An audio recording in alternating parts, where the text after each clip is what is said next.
Okay, so today I'm going to show you how to make salmon jerky for dog treats. Salmon is a great source of protein.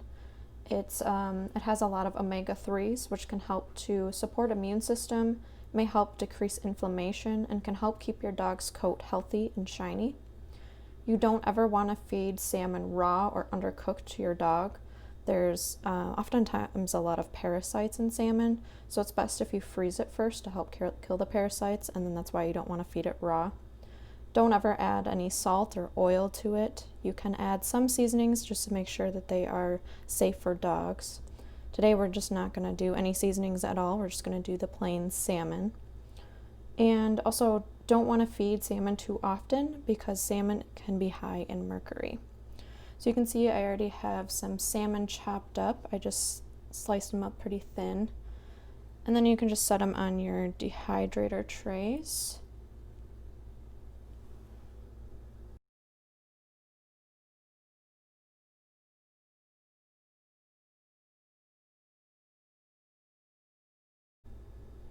Okay, so now I've filled up my trays. You want to make sure that you take out any trays that you aren't using so that way it helps the dehydrator work better.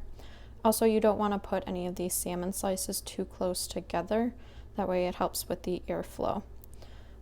So you want to have these in the dehydrator for at least an hour. And once you get to the hour point, you want to check on them every half an hour and see if they are done.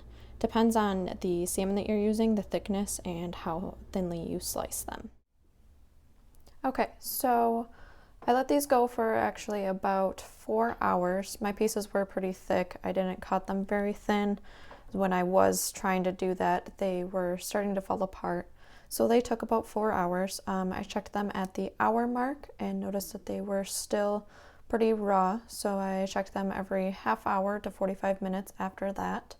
And around hour 4, they looked pretty good. Just also another thing to think about is that while they are still hot, they will feel a little bit more rubbery, and then once they dry out or cool off completely, they'll feel more dry and a little bit more jerky-like.